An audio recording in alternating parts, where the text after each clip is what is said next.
What makes a support or resistance level likely to hold, and how you can base trades around those areas of interest? In this video, I want to show you 3 tactics and trade entries pretty much that I believe are quite high probability. And yeah, let's jump right into it because I think it's quite an interesting topic, this one. And if you have a little bit less experience, I strongly recommend go and watch my previous video on support and resistance, because this will help you mark out better the areas where to do business.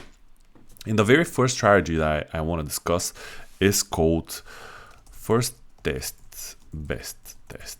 This is a term that I first heard from Cryptocurrencies. So go check him online. Actually, on YouTube, he has a free course. It's extremely quality content and you don't need to pay thousands of dollars. But what this stands for is pretty much if you have an area, and let's just look at a chart here. You have an area where price action came into and we had a strong trending market towards this level. And we reversed. So we made a significant high here. Clearly on the chart, in this case, there's no other high here. So this is like the highest high currently. And once the market retraced, you could see that once it got back into the zone after some chop, but this here pretty much was the first test of this area. And this is usually the place where on the second pretty much, or actually on the first test, but on the second time that price reaches a level, this is where a support or resistance level is most likely to hold. Now, why is this? I cannot give you like the perfect definition, but like from experience and from what I've seen, this is exactly what happens. Because pretty much, especially when there are not that many levels on a chart, people are watching at like significant highs and lows to kind of base their decisions on. And usually there's a rule that whenever a support or resistance gets tested a lot, it's most likely at some point it will break. So on the opposite of this is when you have less tests, it makes sense that this will hold. So you can see this very clearly on this chart. And you can see this on bullish or bearish setups. Even on on this exact chart, you can see the exact opposite on the bullish side in this case. So you had price come into this level, we tested it. It was, I would say this was the low. So because this is a new token, and I would kind of disregard this first few days of price action. And then once we got out of it, we got around it, retest, which means we spent some time above it. And then when we came back to it, you can see the strong reaction here, and then we moved on forward. And you can do this on all kinds of charts, and I strongly recommend you just go and find areas to mark out. Just a few more examples, for example, from Ethereum. Even here, like this was like a year or so ago, and you can see we made a high here around 4,000. And again, going back to the basics of finding support and resistance, this is a key level. If we go on the weekly, you'll see that obviously we had more price action in the past around this level. But just looking at the recency of this, you can see here that we made a significant high after a major push. And then the first time we came back to test it was pretty much where, in this case, resistance held as resistance. And that is, again, another example. And it's like every chart has this. It's just about marking the right place and marking the significant levels of support. Just another quick example while I'm talking, I just saw it. This cluster here is definitely important in Ethereum, and that's like around 2.3 K. And as you can see, the first time we rounded and came to retest it, this is a weekly chart, so it took quite a bit, but this is where price action held for a first bounce as support in this case. Is it ideal? Like, is it gonna be like exactly this dot here is gonna hold and you gotta buy here or there? You never know this for sure. That's why you can jump on the lower time frames. We're gonna discuss this in a bit, but pretty much this is an area. It's a massive area in this case, and price held through it. But you can see here on the bullish side, in this case on the bearish side, actually on the retest here on around 4K, this level held as well. And what also makes likely an area to hold, like a second strategy here. I can write it down, and you can pretty much combine those. It's not like just one or the other. You'll see on the charts, but when you have strong price action into a zone, what this means, you pretty much, we can jump even on the daily here. You pretty much have something like this. So you can see that on Ethereum, in the exact same example, you have a day of 20% almost candle, and then another one of like 3-4%, and it just didn't stop. So pretty much price action here was very, very strong to the upside, which makes it more likely for a certain level that we're going to test to hold. And I know it looks very scary, and you're like, oh, this looks very bullish, probably it will break. And this is the newbies mentality. Usually when we see such kind of price action, this signals that potentially the level will hold, at least on the first test, if not on the, shifting of the trend here in this case. And you can see, again, just a few examples, another on this layer 0. But again, on this level that we got into, you can see very strong uptrend. And the last candle here, this is a daily, it was like 14%. And we wicked into this area around here. So again, very similar pattern. This matches with the first test, best test, but also very strong price action. And actually on the other side, it's very good when we have such kind of levels for dips, for buying dips, because usually what happens, again, when we have a big trend, uptrend like this one, and imagine you don't see this right here. So we have this kind of price action, and you mark out the levels. So this is a cluster that looks important.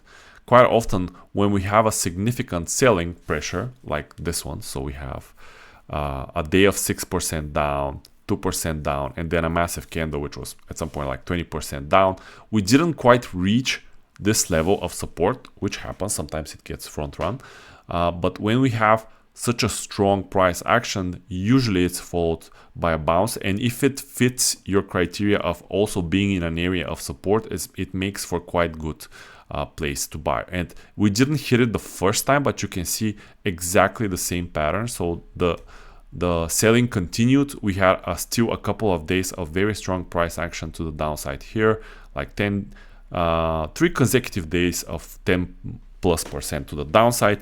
We reached this level, and you can see a strong bounce. And actually on the day and the following day, this was a total of around 30% bounce. So quite significant. And this is also a good way to judge if a level will hold, or, obviously if you mark the right level, because sometimes it happens that you won't mark the right level, and that's fine. And as you can see here, the more momentum the market lost, in this case layer 0, and the more touches we had around this level, obviously at some point it broke. And then you could see that this, for the first test, best test strategy, it's actually quite clear and quite important that once we flip, so in this case, this was support and it turned into resistance. So we had a few touches, flipped it here into resistance. And then the first test, this was a bit messy, but still the first rounded retest here, this held as, in this case, resistance, because it was the first test confirming it as resistance. And then we continue to the downside. And this makes, again, for very nice and clean price action overall. What you don't want to see is a slow grind into a level, because this makes it a bit more likely that the level will be lost. Like in this case, this is SUI. Let me just zoom it out, but we made a significant high here. And it took a while before we tested it. And as you can see, there was some strong price action going into the level. However, after that, it slowed down. It kind of consolidated just below this level. It actually confirmed it as an important level. You can see how messy it got. We got a fake out. Then we broke down. We retested it. We flip-flopped around this level. But we never really made... we never kind of switched the trend here. So this level kind of held. And then we started climbing upwards. And that's where it gets a little bit tricky and a little bit more difficult, especially for beginners, to recognize this, because in this case, this was a strong trending market, and overall the market was trending. And in these cases, it's a little bit more difficult to spot and to not get kicked out of the market when you see, a price flip-flopping around a certain level. And I wanted to show you another one on Ethereum when it comes to losing a level and then reclaiming it. Right here, this looked also very clean. So we had a range, tested it quite a few times, we lost it. So bearish momentum coming, we lost it quite significantly, and then the first test here, again, this level held, and we started potentially the downtrend to the other side. And there's another, like the third type of price action that potentially a level could hold is actually after we break it, so a reclaim of a level. And this is a little bit okay. This is a little bit kind of contradictory to what I was saying, but pretty much a perfect example here actually on layer 0. I'm monitoring this for potential setup. You can see that this level right here is significant. So $3, plenty of touches, plenty of price history, and then we lost this level. And we lost it quite significantly because it's been a strong downtrend. You can see it on the weekly, like pretty much no bounce.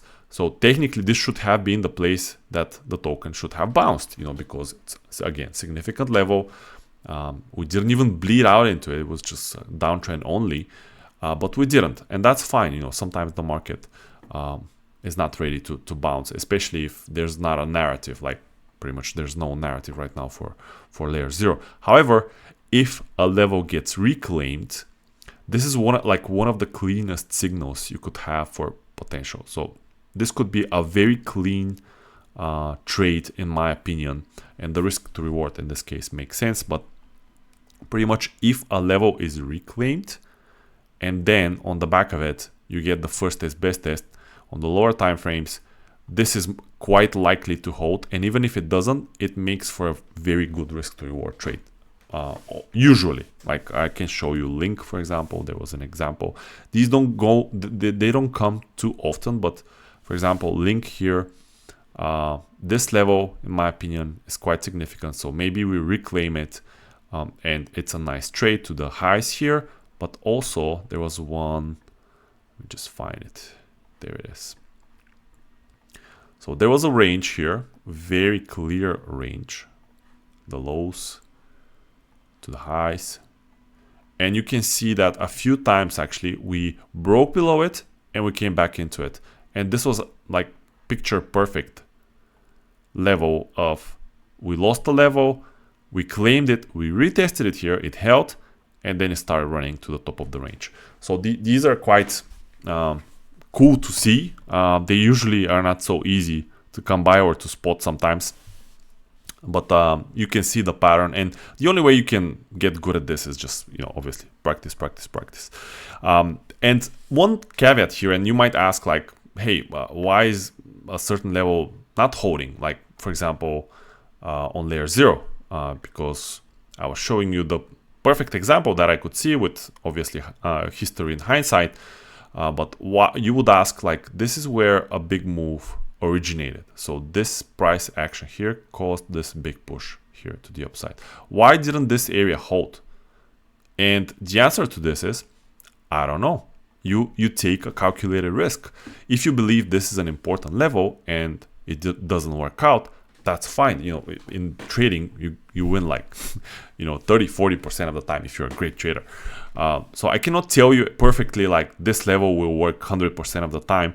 But what I can tell you in this specific example is that we had not that much price history on layer 0 in general. And if you jump on the lower time frame, so in this case the 4-hour, you would see signs that maybe this is not the level that is going to hold. It comes down also to sentiment, overall market performance, and so on.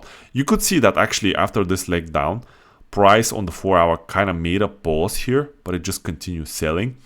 And what you could wait in general on every level is for something like this on the 4 hour or on the 1 hour to have a reversal, so a change in structure within the area of interest. And that's one of my favorite setups to look for.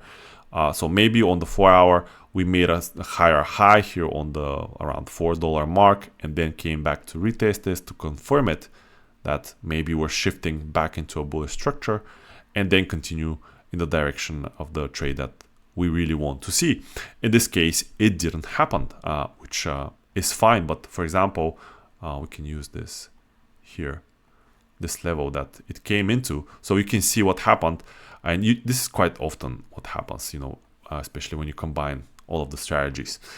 So we had a strong price action into the level, we had a wick into it, and you can tell that the price was showing weakness. So lower lows, lower highs. And you don't need to, be perfect on the execution here. You don't need to find an entry on the top of this range or on the top of this resistance. It never works perfectly. However, when you know the area and you know the price is likely to hold here, well, you can look for trades. And you can do this, as I said, on every single market, like even Bitcoin. Bitcoin is a perfect example with its range trading. So we got a new all-time high here around 106, 107. We broke just above it, and it's an area of interest now. We closed back below it, and you can see that price action was weakening here, and potentially this was a short. I didn't take this one, but if you are monitoring and watching how price action develops, I think it's not a difficult trade to spot as well. Yeah, that's everything, guys. And if you have any questions, you know how to find me.